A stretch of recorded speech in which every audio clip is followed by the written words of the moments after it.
কাউয়া কাউয়া কাউয়া নাম শুনতেছেন? হ্যাঁ, হামান হচ্ছে কাউয়া। আর ফেরাউনকে রব্বানা আতিনা ফিদ দুনিয়া হাসিনা, কথাটা বুঝলেন? আর হামানও নাই আর ফেরাউনও নাই, বাংলাদেশে মুসা চলবে। জোরে বলেন কথা ঠিক কিনা?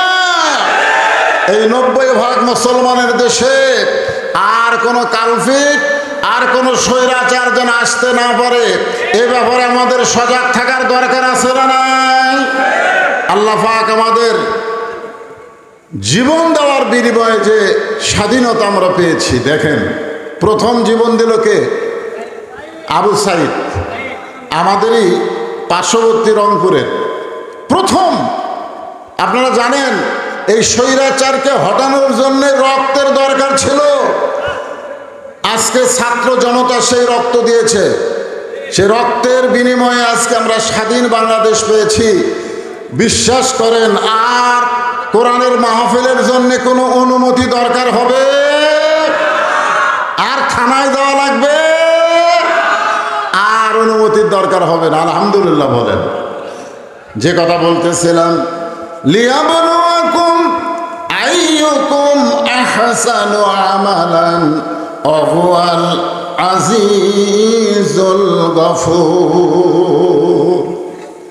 এখানে আহসানু আমালা শব্দের অর্থ বলি, আমি তারপর আর কথা বলিনি। আহসানু আমালা, আপনারা একটু মনোযোগ দিয়ে শুনবেন। সুন্দর আমল, জোরে বলেন কি আমল? এ কথা কন না কেন? সুন্দর আমল যদি করতে চান তার কিন্তু দলিল লাগবে। দলিল দলিল দলিল ছাড়া সুন্দর আমল করা যাবে? অনেকে কিন্তু দলিল ছাড়া বহু আমল করতেছে আর মনে মনে ভাবতেছে আমল আমাকে জান্নাত নিয়ে যাবে।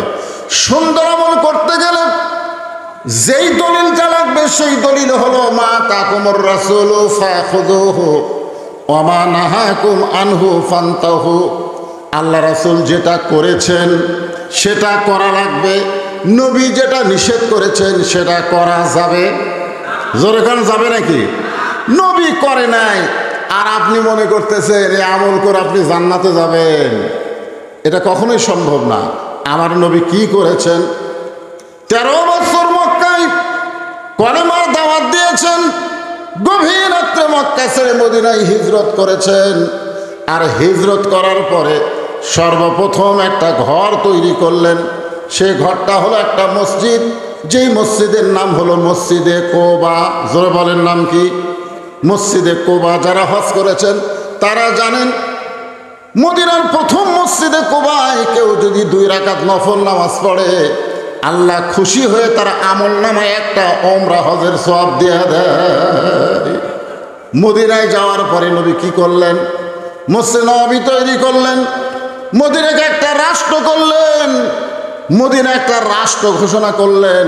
সে রাষ্ট্রের প্রেসিডেন্ট হলেন আল্লাহর নবী। সে রাষ্ট্রের প্রেসিডেন্টের নাম কি? আল্লাহর নবী। তার মানে কি বুঝতেছেন? আমাদের নবী সারা জীবন শুধু পিটন খায় নাই, পিটন দেওয়ার কথা ইসলামে আছে না নাই? কথা বলা লাগবে। মক্কার 13 বছর নবী মার খেয়েছেন, নবীর অনুসারীরা মার খেয়েছেন, কিন্তু হিজরত করে যখন মদিনায় গেলেন, মদিনায় যাওয়ার পরে নবী কি মার খাচ্ছেন? এ কথাকার নবী কি মার খাচ্ছেন? বরং মার দিছেন। তবে ইসলামের একটা নিয়ম হলো কাউকে ইচ্ছা করে মারা যাবে না। কেউ যদি মারতে আসে তাহলে আপনি তার মারটা আটকাবেন, এভাবে আটকাবেন, ঢাল দিয়ে আটকাবেন। আটকানোর পরে যদি আবার মারবার চায় তখন আর ছাড়াছাড়ি নাই।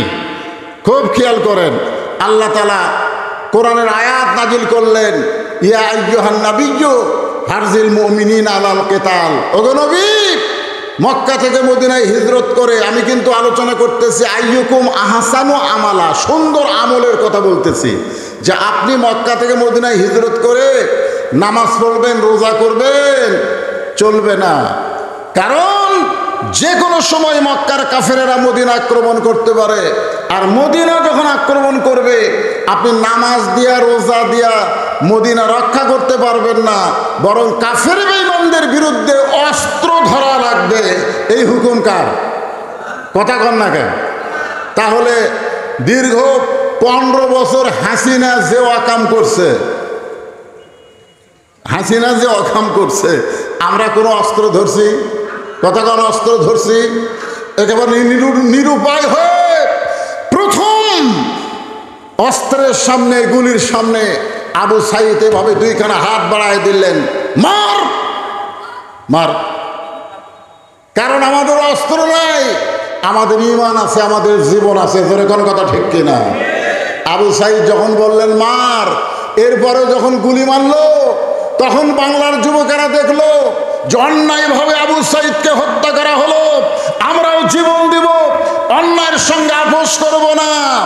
তারপরেই কিন্তু জীবন দেওয়া শুরু হলো, স্বৈরাচারী পালায় গেল। ধরে বলেন কথা ঠিক কিনা?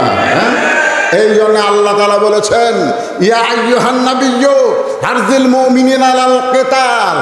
আপনাদের ললডুবিতে চুরি হয়, এখন আপনারা মসজিদের ইমামকে বলতেছেন, হুজুর জিহারে চুরি শুরু হয়ে গেছে, আপনি একটু দোয়া করেন তো চোরের হাত থেকে আল্লাহ যেন আমাদের বাঁচায়। এখন ইমাম সাহেব এশার নামাজের পরে দোয়া করতেছে, আল্লাহ ললডুবিতে জিহারে শুরু হয়ে গেছে, আল্লাহ তুমি চোরের হাত থেকে আমাদেরকে হেফাজত করো। যদি দোয়া দরুদ পড়ি ইমাম সাহেব এরকম দোয়া করে, সাইড থেকে চোরই বলবে আমিন। কেন বলবে? কারণ চোর জানে তোরা দোয়া করে ঘুমায় যা, আর আমি চুরি করি। জোরে কোন কথা ঠিক কিনা? আর কেউ যদি বলে ললডুবি গ্রামে চুরি শুরু হয়ে গেছে, চোর থেকে বাঁচার উপায় কি? তখন ইমাম সাহেবকে বলতে হবে, যে রাস্তা দিয়ে চোর আসে প্রত্যেকটা রাস্তায় 5 জন আড়াই হাতা লাঠি কাটে দাঁড়ায় থাকবা, গোপনে থাকবা, চোর যেন বুঝবার না পারে। আপনারা বলেন তো, এইটা যদি ইমাম সাহেব আপনাদেরকে বলে, চোর কি আর ললডুবিতে থাকবে? তার মানে বোঝা গেল খালি দোয়া দিয়া, এই 2 হাতের দোয়া দিয়া বাংলাদেশকে ভালো রাখা যাবে না। এই বাংলাদেশকে ভালো রাখতে গেলে কোরআনকে অস্ত্র ধারণ করে বাতিলের মোকাবেলা করতে হবে। জোরে বলেন কথা ঠিক কিনা? আপনারা বলেন তো, আবু সাইদ কি মারা গেছে? আবু সাইদ মারা গেছে।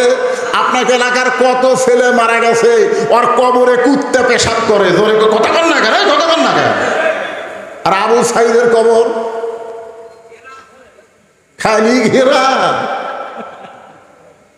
প্রধান উপদেষ্টা পর্যন্ত কবর জিয়ারত করেছে, জামাতের আমির পর্যন্ত কবর জিয়ারত করেছে, বিএনপির মহাসচিব পর্যন্ত কবর জিয়ারত করতেছে। ওই এলাকা যে যেই কোনো আলেম যায়, আবু সাইদের কবর জিয়ারত করে তারপরে যায়। ধরে কোনো কথা ঠিক কিনা? তার মানে বোঝা গেল আবু সাইদ মরে নাই।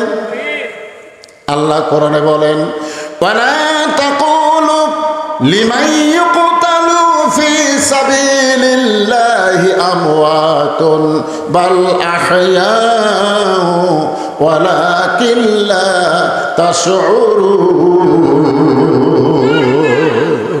আল্লাহর রাস্তায় যারা জীবন দেয়, আল্লাহর জন্য যারা জীবন দেয়, বাতিলকে উৎখাত করার জন্য যারা জীবন দেয়, আবু সাইদ কিসের জন্য জীবন দিছে? বাতিলকে উৎখাত করার জন্য যারা জীবন দেয়, আল্লাহ বলেছেন তোমরা বিশ্বাস করো তারা মরে নাই। আল্লাহ বলেছেন তাদেরকে মৃত্যু বলো না, আমি আল্লাহ বলতেছি বালাহিয়া, তারা কিয়ামত পর্যন্ত জীবিত। জোরে কোন সুবহানাল্লাহ। আপনারা বলেন তো, 200 বছরে মানুষ আবু সাইদকে ভুলতে পারবে? ভুলতে পারবে? তার মানে কি বুঝলেন? লিয়াবলুয়াকুম আইয়ুকুম আহসানু আমালা, তোমাদেরকে সুন্দর আমলের পরীক্ষা করা হবে। এই সুন্দর আমল নামাজ পড়া না, এই সুন্দর আমল রোজা করা না, এই সুন্দর আমল মা বোনদের বুড়ি বয়সে বোরকা পরা না। এই সুন্দর আমল মরে গেলে মায়েদেরকে 5 কাপড়ে কবর দেওয়া না। এই সুন্দর আমলটা একটু মনোযোগ দিয়ে শোনেন। যে আমলের পরীক্ষা আল্লাহ করবেন আমাদেরকে, এটা একটু শোনার দরকার আছে না নাই? হ্যাঁ। এখন কোরআনের আয়াত নাজিল হলো, ইয়া আইয়ুহান নাবিয়্যু হারজিল মুমিনিনা আলাল কিতাল। ওগো নবী, জামাতবদ্ধভাবে খালি নামাজ পড়লে হবে না, রোজা করলে হবে না। ওই মক্কার কাফেরেরা বসে নাই। আপনি হিজরত করে মদিনায় আসার পর থেকেই ওরা চিন্তায় পড়ে গেছে, কেন আমরা তাকে হত্যা করার জন্য বাড়ি ঘেরাও করলাম, সে আমাদের চোখ ফাঁকি দিয়ে কোথায় গেল রে? আবু সুফিয়ান বলতেছে মদিনায় গেছে, কোথায় আবার যাবে? আবু জেহেল বলতেছে মদিনায় যে করে কি রে? আপনারা বলেন তো, নবী হিজরত করে মদিনায় এসেছে, এখানে আবু জেহেলের কি দরকার? তোর এলাকা ছাড়ে দিয়েছে, যা তুই থাক, তোর এলাকাতে আমি আর থাকতেছি না, আমি থাকলেই তোর গলাত বাজে, আমি চলে গেলাম। তো নবী মদিনাত আসার পরেও আবার আবু জেহেলের গলাত কাটা, ব্যাপার কি? আপনারা বলেন তো, কারণ আছে না নাই? কি কারণ? কোন টুপিওয়ালারা কি করে? এই টুপিওয়ালারা কি করে? দাড়িওয়ালারা কি করে? আজকে চাঁদাবাজ মাস্তানদেরকে তোমরা বাহিরে ঘুরতে দাও, আর বাংলাদেশের হক্কানে আলেমদেরকে তোমরা ধরে জেলখানাও, ধরে কোন কথা ঠিক কি না? 50 বছর যে কোরআনের হক তাফসীর করছে, মিথ্যা ইন্ডিয়া তাকে 13 বছর জেলখানায় রাখছো। আমরা প্রত্যেকটা মাহফিলে দোয়া করি, আল্লামা সাইদি হুজুরকে আল্লাহ তুমি হেফাজত করো, এজন্য আল্লাহ পাক তার হায়াত বাড়ায় দিচ্ছে জেলখানায়, দিন দিন হুজুর সুন্দর হচ্ছে। এই শালা বাতিল ভারতে গেল, ভারত কি যেন বললো, আসার পরই হুজুরকে জেলখানা থেকে বের করে হাসপাতালে নিয়ে গেল, আর হাসপাতালে নিয়ে গিয়ে ইনজেকশন দিয়ে তাকে হত্যা করলো। ধরে কোন কথা ঠিক না? কি করে এই টুপিওয়ালারা? তোমাদের কি করে? তোমরা মক্কা নিয়ে থাকবা, থাকো, মক্কা থেকে টুপিওয়ালা মদিনায় এসে তোমাদের আবার বাজে কেন? কি জন্য বাজে? আল্লাহ বললেন ওরা কিন্তু তৈরি হচ্ছে, যে কোনো সময় মদিনা আক্রমণ করবে, আর মদিনা আক্রমণ করলে আপনি দোয়া দিয়া দরুদ দিয়ে আপনি মদিনা রক্ষা করতে পারবেন না। নবীকে বলতেছে আল্লাহ, দোয়া দিয়ে দরুদ দিয়ে হবি, কথা কোন হবে? দোয়া দিয়ে দরুদ দিয়ে আমরা বহু দোয়া করছি, আল্লামা সাইদের জন্য বহু দোয়া করেছি, বাংলাদেশের মানুষের জন্য দোয়া দিয়ে কাম হয় নাই। প্রায় 1400 ছাত্র জনতার জীবন দেওয়াতে কাম হয়েছে। ধরে কোন কথা ঠিক না? আল্লাহ বললেন হুজুর, দোয়া দিয়া দরুদ দিয়া নামাজ দিয়া আপনি মদিনা রক্ষা করতে পারবেন না, বরং কাফের বেঈমানদের বিরুদ্ধে অস্ত্র ধরা লাগবে। এই আয়াত যখন নবী সাহাবীদের সামনে বললেন, এমন সময় এক টুপিওয়ালা, জোরে কোন কি আলা? আমার দিকে খেয়াল করেন, টুপিওয়ালা, দাড়িওয়ালা, জুব্বাওয়ালা এক সাহাবী নবীর কাছে এসে বলতেছি, ইয়া রাসূলুল্লাহ, এইটা না গন্ডগোলের আয়াত। আপনারা বলেন আয়াত নাযিল করছে কে? আর এই শালা কি কয়? গন্ডগোলের আয়াত। দেখছেন, আজও বাংলাদেশে অনেক টুপিওয়ালা, জুব্বাওয়ালা, টোপলাওয়ালারা আছে যারা ইসলামী আন্দোলনকে গন্ডগোল বলে। জোরে কোন কথা ঠিক কি না? আমাকে একজন বলে, হুজুর মসজিদে ঘুম পাড়া কি? আরে পাগলা, মসজিদে ঘুম পাড়া সমস্ত লোক জোহরের নামাজ পড়ে বাড়ির দেশে, ওরা 3 জন 4 ফ্যান দিয়ে গল্প করতেছে, 1-1 ঘন্টা হয়ে যায়, গল্প ছাড়ে না। 2 কান্দে 2 ফেরেশতা বলতেছে, আল্লাহ সবাই নামাজ পড়ে বাড়িতে গেল, এরা 3 জনকে 4 ফ্যান দিয়ে গল্প করতেছে, এরকে রেজাল্ট কি? আল্লাহ বলতেছে, ওরা গল্প করতে গিয়ে মাথার উপর যে ফ্যান ঘুরিছে, এই ফ্যানের যে কারেন্টের বিল হচ্ছে, এই বিল যদি এই 3 শয়তান না দেয়, এরা জান্নাত পাবি না। কারণ মসজিদ তোর বাপের ঘর না, ইচ্ছা মতো গল্প মারবে। জোরে গল্প, কথা কর না কেন? টোপলা টাপলি নিয়ে ঘুরবে আর ইসলামী আন্দোলনের বিরুদ্ধে ফতুয়া মারবে। তোমাদের চাইতো বড় হুজুর নাম হলো উবাই ইবনে সালুল, যে আল্লাহ নবীর পিছনে নামাজ পড়তো, আবু বকর রাদিয়াল্লাহর কাতারের সঙ্গে কাতার মিলাই নামাজ পড়তো। সে নবীর কাছে এসে বলতে যে হুজুর, এটা না গন্ডগোলের আয়াত। সঙ্গে সঙ্গে আল্লাহ নবী কয়, আল্লাহ তুমি আয়াত নাজিল করলে, এই শালা কয় কি?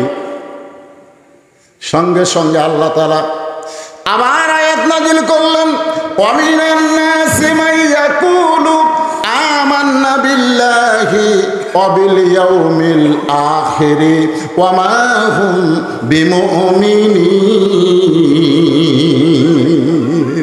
মাথায় টুপি থাকবে, মুখে দাড়ি থাকবে, নামাজ পড়বে, রোজা করবে, কিন্তু বাতিলের বিরুদ্ধে লড়াই করবে না। এরা হলো মুমিন না। মুসলমান তো দূরের কথা, এরা মুমিনি না। জোরে করে, এরা কি না? মুমিনি না। লিয়াবলুয়াকুম আইয়ুকুম আহসানু আমালা। সুন্দর আমল কি জানেন? আচ্ছা আপনারা বলেন তো, আপনাদের এলাকায় ডিশের লাইন আছে না নাই? আছে? আচ্ছা, যাদের বাড়িতে ডিশের লাইন আছে তাদের বাড়িতে কি স্টার জলসা জি বাংলা আছে?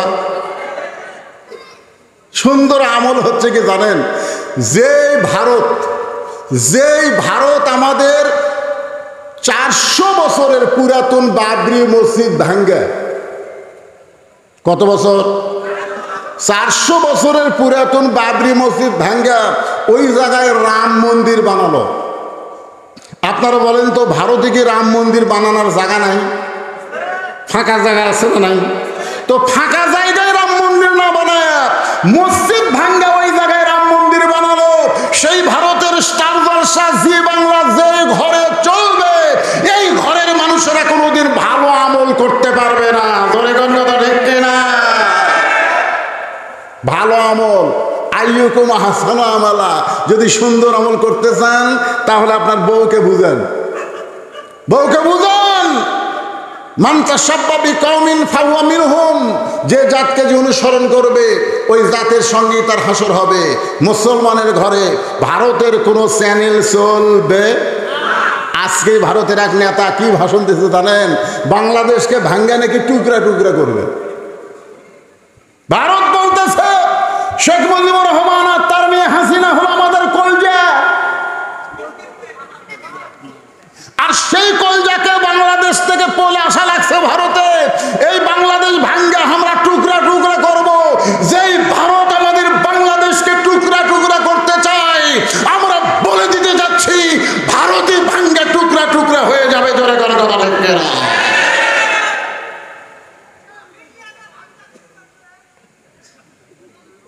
আপনারা সবাই খেয়াল করবেন, ভারতের কোনো চ্যানেল আর দেখব না।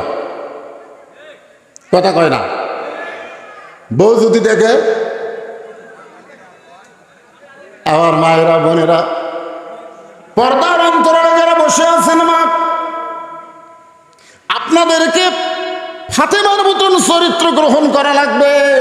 আল্লাহ রাসূল বলেছেন, মেয়েরা যদি নামাজ কম পড়ে তেমন সমস্যা হবে না, রোজা যদি কমও করে তেমন সমস্যা হবে না, স্বামীর খেদমত যদি একটু কম করে তারপরেও মেয়েদের সমস্যা হবে না। কিন্তু মেয়েরা যদি পর্দা না মানে, ওই মেয়েদেরকে জাহান্নামের আগুনে জ্বলতে হবে। এখন আপনারা বলেন, স্টার জলসা দেখবার যায় ওই নাটকের মধ্যে পর পুরুষ আছে না নাই? আছে না নাই? তাহলে আপনার বউ ওই নাটক দেখবার যায়, পর পুরুষ দেখতেছে। আমি মা বোনদের জন্য বলি, মা ফাতেমা কিন্তু হজ করে নাই, তারপরেও জান্নাতি নারীদের নেত্রী হয়েছে। এই নেত্রী হওয়ার পিছনে কারণ হলো ফাতেমা ছিল পর্দানিশী। আমার মায়েরা হয়তো চিন্তা করবে, হুজুর আমাদের কি কোনো আমল নাই? লিয়াবলুয়াকুম আইয়ুকুম আহসানু আমালা। মেয়েদের জীবনে সবচাইতে সুন্দর আমল হলো পর্দা। মেয়েরা যদি পর্দার ভিতরে থাকে, আল্লাহ তাআলা তার হাতে বরকত দিয়া দিবে, ওই আমলটা আল্লাহর দরবারে কবুল হয়ে যাবে। জোরে গান সুবহানাল্লাহ। এখন মুনাফিক বার হয়ে চলে গেছে। আল্লাহ রাসূল বললেন, এই আমার সাহাবীরা, যে কোনো সময় মক্কার কাফেরেরা মদিনা আক্রমণ করতে পারে, আমাদেরকে মক্কার বিরুদ্ধে লড়াই করা লাগবে। 311 জন সাহাবীর সাথে সাথে রাজি। সুবহানাল্লাহ বলেন। জীবন দিব, কিন্তু মক্কার কাফেররা মদিনায় ঢুকতেই দেব না।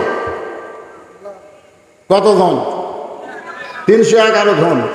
311 জনকে নিয়ে নবী যখন ইসলামের প্রথম যুদ্ধ বদরের যুদ্ধে রওনা দিচ্ছেন, এমন সময় দুইটা ছোট বাচ্চা নবীর সামনে এসে বলতেছে, ইয়া রাসূলুল্লাহ, আমরাও জিহাদের ময়দানে যাব। আল্লাহ রাসূল বললেন, তোমাদের বয়স কম, তোমরা যেতে পারবে না। বলে, না হুজুর, বয়স কম হলে কি হবে? সাহসও বেশি, শক্তিও বেশি। একজনের নাম হলো মুআজ, একজনের নাম হলো মুআব্বেস। আল্লাহ রাসূল বললেন, বেলাল, তোমার কাছে তো মাপের কাঠি আছে, দেখে কাঠিটা নিয়ে আসো তো। যখন কাঠিটা নিয়ে আসা হলো, মুআজ কাঠির কাছে খাড়া হয়েছে। যুবকেরা শোনো শোনো, কাঠির কাছে খাড়া হয়েছে। কাঠিটা হলো 5 ফুট। জোরে কোন কয় ফুট? কিন্তু ওই ছেলেটা দাঁড়াইছে, কাঠির মাথা পর্যন্ত মাথা যায় না, তখন পায়ের বুড়া আঙ্গুলে ভর দেয়া, খেয়াল করেন, পায়ের বুড়া আঙ্গুলে ভর দেয়া ওই কাঠির মাথার সাথে মাথা মিল করেছে। আল্লাহ রাসূল বলে, মুয়াজ, কাঠি বরাবর মাথা হওয়া লাগবে। মুয়াজ বলে, হুজুর দেখেন তো আমার মাথা কাঠির মাথা পর্যন্ত হয়ে গেছে। রাসূল বলে, তোমার পায়ের বুড়া আঙ্গুলে ভর দিয়া কেন খাড়া হয়েছ? মুয়াজ কান্দার বলে, হুজুর ওরা ফানা লেখা জিকরাক, আল্লাহ পাক আপনাকে সবার উপরে জায়গা দিয়েছে। ধরে খান সুবহানাল্লাহ। হুজুর আপনি মাথার দিকে দেখবেন, পায়ের পাতার দিকে দেখবেন না। রাসূল বললেন, এমন ঈমান যার পাকা হয়ে গেছে তাকে জিহাদের ময়দানে যাওয়ার জন্য রাসূল নিযুক্ত করলেন। ছোট ভাই বলে, ইয়া রাসূলুল্লাহ আমিও জিহাদের ময়দানে যাওয়ার চাই। রাসূল বললেন, তুমি এত ছোট, তোমার বড় ভাই পায়ের বুড়া আঙ্গুলে ভর দেয়া কোনো মতে মাফ হয়ে গেল, কিন্তু তুমি তো মাফে হবে না, তুমি কেমনে যাবা? বলে, হুজুর আপনি জানেন না, আমার বড় ভাই লম্বায় বড় হয়েছে কিন্তু গায়ের শরীর খুবই শক্তি কম। আমরা দুই ভাই কুস্তি লাগলে আমার এই ভাই পারবে না। মুয়াজ চোখের পানি নিয়ে বলে, মুআব্বেস রে, তুই তো কুস্তিতে কোনোদিন আমার সঙ্গে পারবি না। বলে, লাইটে দেখো দুই ভাই যখন লাগছে, এবার ছোট ভাই বড় ভাই নিচে পড়ে গেছে। বড় ভাই কানে কানে বলতেছে, ভাই যান আমরা দুই ভাই যদি না যাই, দক্ষিণ দিক থেকে রাসূলকে কেউ যদি তীর মারে তুমি দক্ষিণ সাইডে দাঁড়াবা, আবার উত্তর দিক থেকে কেউ যে তরবারি মারে তাহলে উত্তর দিকে কে দাঁড়াবে বলো? বরং আমি থাকবো ডানে, তুমি থাকবা বাঁয়ে, তুমি থাকবা সামনে, আমি থাকবা পিছনে। আল্লাহ রাসূলের দেহতে কেউ যেন তরবারির আঘাত করতে না পারে। তুমি একটু দুর্বল হও, তুমি একটু নিচে পড়ে যাও। এবার ওই ছোট ভাই বড় ভাইয়ের বুকের উপরে উঠলো। রাসূল দুইজনকে জিহাদের ময়দানে নিযুক্ত করে চোখের পানি নিয়ে বললেন, আল্লাহ মুসলমানেরা নিজের জীবনের চাইতেও বাতিলের বিরুদ্ধে লড়াই করা যখন মনে করবে, তখন দুনিয়ার কোনো জায়গায় বাতিল আসবে না। এইটাই হলো মুসলমানের জীবনের সবচাইতে সুন্দর আমল। ধরে বলেন সুবহানাল্লাহ। আপনারা কি মনে করতেছেন? ভারত কিন্তু যে কোনো মুহূর্তে বাংলাদেশের সাথে যুদ্ধ লাগতে পারে। জোরে কোন ঠিক কিনা? একজন আমাকে বলেছিল, হুজুর আপনি যে হারে ভারত বিদ্বেষ ওয়াজ করেন, ভারত যদি বাংলাদেশের সঙ্গে লাগে পলাবেন কোন দিক দিয়ে? কারণ তিন দিকে ভারত। ভারত কয় দিকে? তিন দিকে ভারত, একদিকে হচ্ছে বঙ্গোপসাগর। পলাবেন কোন দিক দিয়ে? আপনারা বলেন তো, মুসা আলাইহিস সালামকে যখন ফেরাউন ঘেরাও করছিল, কোরআন শরীফ পড়ে দেখেন, তিন দিকে ফেরাউন। কয় দিকে ফেরাউন? একদিকে হলো সাগর। ফেরাউন বলতেছে, কে রে মুসা, এতক্ষণ তো ভালোই দৌড়ালি, তিন দিকে আমরা সৈন্য সামন্ত নিয়ে দাঁড়ায় আছি, একদিকে সাগর, তুই কেমনে যাবি? মুসা বলে, আল্লাহ, ফেরাউন বলতেছে সাগর কেমনে যাবি? আল্লাহ বলতেছে, নাসরুম মিনাল্লাহ ওয়া ফাতহুন করিব ওয়া বাশশিরিল মুমিনিন। ও মুসা, ফেরাউন দেখে সাগর, তুমি লক্ষ্য করে দেখো, আমি আল্লাহ তোমার জন্য সাগরকে রাস্তা বানায়া দিলাম। তাহলে ভারত যদি আমাদের আক্রমণ করে, বঙ্গোপসাগর আল্লাহ আমাকে রাস্তা বানাবার পারে কি পারে না? ধরে কার পারে কি পারে না?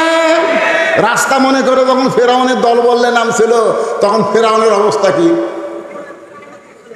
আজকে ভারতকেও সতর্ক করতেছি, আমরা মুসার দল, তোরা হলি ফেরাউনের দল। জোরে কোন কথা ঠিক কিনা? যতই চেষ্টা কর মুসলমানের সঙ্গে লাগিস না। রাসূল বলেছেন, গাজওয়াল হিন্দ, একটা যুদ্ধ হবে হিন্দুস্তানের সঙ্গে, ওই যুদ্ধে যে মুসলমানরা দুনিয়া থেকে বিদায় নেবে, বদরের শহীদের মতন আল্লাহ তার মর্যাদা দান করবে। জোরে কোন কথা ঠিক কিনা? মরাই যখন লাগবে, মরাই যখন লাগবে, আল্লাযী খালাকাল মাউতা ওয়াল হায়াতা, মৃত্যুই যখন আমাদের হবে, সাধারণ মৃত্যু আমরা চাই না, শাহাদতের মৃত্যু চাই। জোরে কোন কথা ঠিক কিনা ভাইজান? যতই চেষ্টা করেন আপনি বাঁচতে পারবেন না, যতই চেষ্টা করেন। পারবেন? পারবেন? করেন, চেষ্টা করে দেখেন তো বাঁচতে পারেন কিনা। মরা যখন লাগবেই, মূর্তি যখন হবে, এই মৃত্যু সাধারণ মৃত্যু যেন না হয়, আমাদের মৃত্যু যেন শাহাদতের মৃত্যু হয়। জোরে কোন আমিন। পৃথিবীর বয়স বেশি হয়ে গেছে, পৃথিবীর বয়স বেশি হয়ে গেছে। আজকে ফিলিস্তিনের একজন মা তার সন্তানকে মুজাহিদ হিসাবে জন্ম দেয়। জোরে কোন কথা ঠিক কিনা? সন্তান জন্ম দেওয়ার সাথে সাথেই ঘোষণা করে আল্লাহ রাস্তায় তোকে মুজাহিদ হিসাবে আল্লাহ কবুল করুক। জোরে কোন আমিন। আর আমাদের মায়েরা সন্তান জন্ম দিয়ে কয় ডাক্তার বানাবো, ব্যারিস্টার বানাবো। কিছু যদি বানাবার না চান, এই নুরানি মাদ্রাসায় দেন, আপনার সন্তান আল্লাহর কোরআন পড়ুক, আল্লাহর কোরআন জানুক। কারণ পড়ার প্রথম শব্দই হচ্ছে একরা। জোরে কোন কথা ঠিক কিনা? একরা মানে কি? পড়ো। একরা মানে কি? আল্লাহ রাসূলকে যখন ফেরেশতা জিবরাইল বলছিলেন পড়ো, নবী কি বলছিলেন?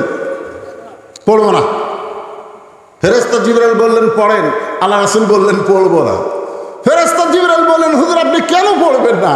আল্লাহ রাসূল বলে জিবরাইল তুমি পড়তে বলি আমি পড়বো না, আগে জানতে হবে পড়ার ধরন কি। একদম বাগদম ঘোলাটম সাজে ঢাক ধরল, ঝাঁঝর বাজে, বাঁচতে বাঁচতে চললো ঢুলি, ঢুলি গেল কমলা ফুলি, কমলা ফুলির টিয়াটা, সূর্য মামার বিয়াটা। আপনারা সত্যি করে বলেন তো এর মধ্যে একটা কথা সত্যি আছে? তাহলে আপনার বেগুনা মাসুম বাচ্চাকে, যে এখনো তার কান্দে ফেরেশতা আসে নাই, 6 বছরের মাসুম বাচ্চাকে আপনি মিথ্যা শিক্ষা দিচ্ছেন। প্রাইমারিতে দেওয়া মানে আপনার সন্তানকে আপনি শয়তান বানাচ্ছেন। জোরে কোন কথা ঠিক কিনা? আমি নিজের চোখে দেখছি ক্লাস 2 এর ছাত্র পেশাব দিয়ে 40 লিখছে, নিজের চোখে দেখছি। হ্যাঁ, যন্ত্র বার করে পেশাব দিয়ে 40 লিখছে। কি লিখছে? আগে দিয়েছে 4, পরে দিয়েছে 0। আমি বলি কে রে, মারছে দৌড়। আমি দৌড়ে গিয়ে ধরে বললাম কে রে কোন ক্লাসে পড়িস? কয় ক্লাস 2 এ পড়ি। এটা কি কাম করলো? আজকে পেশাব কম দেখে 40 লিখছি চাচা, বেশি থাকলে 100 লেখ না।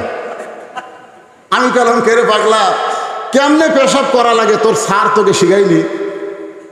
বসে থেকে সুন্দর করে পেশাব করা লাগে তোর স্যার তোকে শিখাইনি? ও তখন আমাকে বলে চাচা দেখি কন প্রাইমারির পেশাবখানার যায় দেখি আমার স্যারই খারাপ হয়ে পেশাব করে। তাহলে আপনারা এই লালডুবির এলাকার ছেলেদেরকে মেয়েদেরকে একদম বাগদম শিক্ষা দিবেন না এই নুরানি মাদ্রাসায় আল্লাহর কোরআন শিক্ষা দিবেন? রাসূল বলেছেন জিবরাইল পড়তে বললে আমি পড়বো না, আগে জানতে হবে পড়ার ধরন কি। ফেরেশতা জিবরাইল বললেন বিইসমি রাব্বিকাল্লাযী খলাক। নবী বললেন এই পড়াতে আমার কোনো আপত্তি নাই, এই পড়াতে আমার কোনো আপত্তি নাই, যে পড়ার ভিতরে আমার আল্লাহ পাওয়া যায়।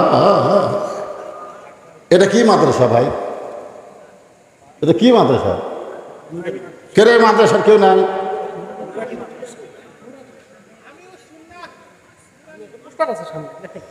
আচ্ছা এটা কি? আচ্ছা, তো নুরানি মাদ্রাসা, আমিও সুন্না নুরানি মাদ্রাসা। তা আপনারা কি সব এ এলাকার ছেলে, এ এলাকার লোক না বেড়ার লোক? সব বাইরে? এই এলাকার কারা কারা আছেন হাত তোলেন তো দিকে। আরে হাত নামান। আজকে যদি বৃষ্টি না হতো আপনারা বসার চান্সই পেতেন না, সব বাড়ার লোকেরা এসে বসতো। জোরে কোন কথা ঠিক কিনা? বৃষ্টি হয়ে ভালোই আছে, এলাকার লোকজন পাওয়া গেছে। তো আপনার এই ছোট বাচ্চাকে এই নুরানি মাদ্রাসায় দিবেন আর একটা প্রাইমারি দিবেন। বিশ্বাস করেন কোরআন আমার সামনে নুরানি মাদ্রাসার ক্লাস 2 এর ছাত্রের বাংলা লেখা, আরবি লেখা, ইংরেজি লেখা, অঙ্ক করা প্রাইমারির ক্লাস 5 এর ছাত্ররা পারবে না। কথা বলেন, এত সুন্দর বাংলা লেখা, এত সুন্দর ইংরেজি লেখা, এত সুন্দর অঙ্ক লেখা, প্লাস আরবি, যেটা প্রাইমারি 14 গোষ্ঠী পারবি না। জোরে কোন কথা ঠিক কিনা? তাহলে আপনার সন্তানকে ছোট্ট অবস্থায় পাক শিখাবেন না না পাক শিখাবেন? খাড়া হয়ে পেশাব করা শিখাবেন না বসে থাকা শিখাবেন? তাহলে বসে থেকে যদি পেশাব করে ওই বড় হয়েও আর খাড়া হবে না। এই জন্যে এই নুরানি মাদ্রাসা এখানে টিকে থাক। আপনারা কারা কারা চান আল্লাহকে একটু হাত দেখান তো দেখি। লিল্লাহি তাকবীর। এই নুরানি মাদ্রাসায় আমি 50টা কোরআন শরীফ দান চাবো আপনাদের কাছে। এতগুলো মানুষের কাছে একজনও লড়বেন না। 50টা কোরআন শরীফ এই মাদ্রাসায় দেওয়া লাগবে। এক কোরআন শরীফ মাত্র 200 টাকা। এক কোরআন মাত্র 200 টাকা। আপনি 200 টাকা দিবেন, আপনার বাপ মার কবর একটা কোরআন দান করার সওয়াব আল্লাহ দিয়ে দিবে। কোন আল্লাহর পাগল পারে সর্বপ্রথম এই নুরানি মাদ্রাসায় কোরআন বাবদ 200 টাকা দিবেন? ভাই, কোন আল্লাহর পাগল পারেন? আসেন, উঠে আসেন। বাপ মা কবরে গেছে, বাপ মা রুহে মাগফিরাতে, বাপের জন্য মায়ের জন্য মাত্র 200 টাকা। 50 জন আল্লাহর বান্দা চাইছি। এতগুলো মানুষ যারা দাঁড়িয়ে আছেন পিছনে, আপনাদেরকে বলতেছি মাশাআল্লাহ। আল্লাহ সর্বপ্রথম তোমার এক যুবক বান্দা কোরআনের জন্য 200 টাকা দান করছে, আল্লাহ দানকে কবুল কর। আরেকজন 200 টাকা দান করছে, আল্লাহ কবুল করেন। আরেকজন 200 টাকা দান করছে, আল্লাহ কবুল করেন। আর আপনাদের কাছে ব্যাগ যাবে, ব্যাগ 10 টাকা 20 টাকা যে যা পারবেন এই নুরানি মাদ্রাসায় দান করবেন। ভাই, হাজার হাজার মানুষ হওয়ার কথা ছিল, অল্প মানুষ, তারপরও গল্প যা হয়েছে আলহামদুলিল্লাহ। দেন, আল্লাহর 50টা চাইছি, আল্লাহর একজন 200, আর একজন 200, আর একজন 200। দেন 200 টাকা যার আছে একটা কোরআন শরীফ এই নুরানি মাদ্রাসায় দান করবেন। বাবা মা কবরে গেছে, সভাপতি কে? সভাপতি এখানে আছে জনাব মোহাম্মদ হারুন রশিদ। কে সেটা বলেন? আপনি কয় হাজার দেবেন বলেন এই নুরানি মাদ্রাসার জন্য? লিল্লাহি তাকবীর। একাই 5টা। কি নাম বাবা? তুজাম্মেল হোসেন। একাই 5টা কোরআন। তাহলে ফাতেমার সঙ্গে আল্লাহ তোমাদেরকে জান্নাত দিয়া দিবে। আল্লাহ তাআলা আজকের এই মাহফিলকে কবুল করুক। জোরে কান আমিন। ভাঙ্গা মাহফিলে কথা আসে না, তারপরেও যা পর্যন্ত বললাম আল্লাহ তাআলা বক্তা শ্রোতা সবাইকে কবুল করেন। যারা এখনো দান করেন নাই দান করতে পারেন, অসুবিধা নেই। এই সব উঠে যাচ্ছেন কেন? দোয়া হবে, আজকের দোয়া আল্লাহ কবুল করবে। আজকের দোয়া আল্লাহ কবুল করবে। এরকম ভিজা অবস্থায় কোরআনের মাহফিলে বসে আছিলেন, কি মনে করেন আপনাকে পাছা ভিজে গেছে? ওই পাছাওয়ালা মানুষের জন্য, ভিজাওয়ালা মানুষের জন্য আল্লাহ জাহান্নামের আগুন হারাম করে দেবে। জোরে করে আল্লাহুম্মা আমিন। আস্তাগফিরুল্লাহ আল্লাযী লা ইলাহা ইল্লা হুয়াল হাইয়ুল কাইয়্যুম ওয়া আতুবু ইলাইহি। আল্লাহুম্মা আমিন। আল্লাহুম্মা আনতাস সালাম ওয়া মিনকাস সালাম তাবারাকতা ইয়া যাল জালালি ওয়াল ইকরাম। আয় আল্লাহ, মাগরিবের নামাজের পরে যখন আসলাম, আল্লাহ এত বৃষ্টি, রাস্তার মধ্যে মাহফিল হবে না। এশার নামাজ যখন পড়লাম, এত বৃষ্টি, মাহফিল হবে না। তারপরেও তোমার পাগলেরা অনেকে বাড়িতে গেছে, অনেকে যায় নাই। আল্লাহ যে কয়জন এখানে ছিল তাদেরকে নিয়ে আল্লাহ কিছু আলোচনা করে রহমতের দরজায় দোকানা হাত তুলেছি। আজকের প্রথম দোয়া হলো এই মাদ্রাসাকে কিয়ামত পর্যন্ত কবুল করে নাও। আল্লাহ, মাদ্রাসার ঘর দুয়ার এখনো ঠিক মতো হয়নি, আল্লাহ ঘর দুয়ার করার তৌফিক দাও। অত্র এলাকার সমস্ত মানুষকে, তাদের সন্তান মেয়ে ছেলেদেরকে এই মাদ্রাসার ভর্তি করার তৌফিক দিয়ে দাও। আল্লাহ, অত্র এলাকার জন্য রহমত বরকতের দরজা খুলে দাও। আল্লাহ, আমরা যারা হাত তুলেছি, আমাদের মধ্যে জনম দুঃখনী মা, যাদের বাবা কবরে চলে গেছে, মা বাবার কবরকে জান্নাতের টুকরা কবুল করে নাও। আল্লাহ, আমাদের দাদা দাদি নানা আত্মীয় স্বজন কবরে গেছে, কবরবাসীদের মাফ করে দাও। আজকের মাহফিলের সম্মানিত সভাপতিকে আল্লাহ তুমি কবুল করো। আজকের মাহফিলের সহসভাপতিকে আল্লাহ তুমি কবুল করো। আল্লাহ, মাদ্রাসার মুহতামি, মাদ্রাসার ওস্তাদ, মাদ্রাসার তালবে ইলম, আল্লাহ সকলকেই কবুল করো। কোরআন বাবদ 200 করে টাকা যারা দিছে আল্লাহ কবুল করো। মাদ্রাসার সাবেক সভাপতি অ্যাক্সিডেন্ট করে দুনিয়া থেকে বিদায় হয়ে গেছে, আল্লাহ তুমি তাকে শাহাদাতের মর্যাদা দান করে দাও। আল্লাহ, আমার দেশের স্বৈরাচারকে হটানোর জন্যে হাজার হাজার ছাত্র জনতা শহীদ হয়ে গেছে। আল্লাহ, তাদের সকলকে শাহাদাতের মর্যাদা দান করো। আল্লাহ, আমাদের সকলের প্রতি রহমত করো। এই ললডুবি এলাকার প্রতি রহমত বরকতের দরজা খুলে দাও। আল্লাহ, সুবহান রব্বিকা। মায়ের জন্য দোয়া চায়, কোরআন শরীফ বাবদ 200 টাকা দান করছে। আল্লাহ, মায়ের কবরকে জান্নাতের টুকরা বানায় দাও। সুবহান রব্বিকা রব্বিল ইজ্জাতি আম্মা ইয়াসিফুন ওয়া সালামুন আলাল মুরসালিন আলহামদুলিল্লাহি রাব্বিল আলামিন। ওয়া জাল আখিরাতি কালিমাতুন ইনদাল মাউতি লা ইলাহা ইল্লাল্লাহু মুহাম্মাদুর রাসূলুল্লাহ সাল্লাল্লাহু আলাইহি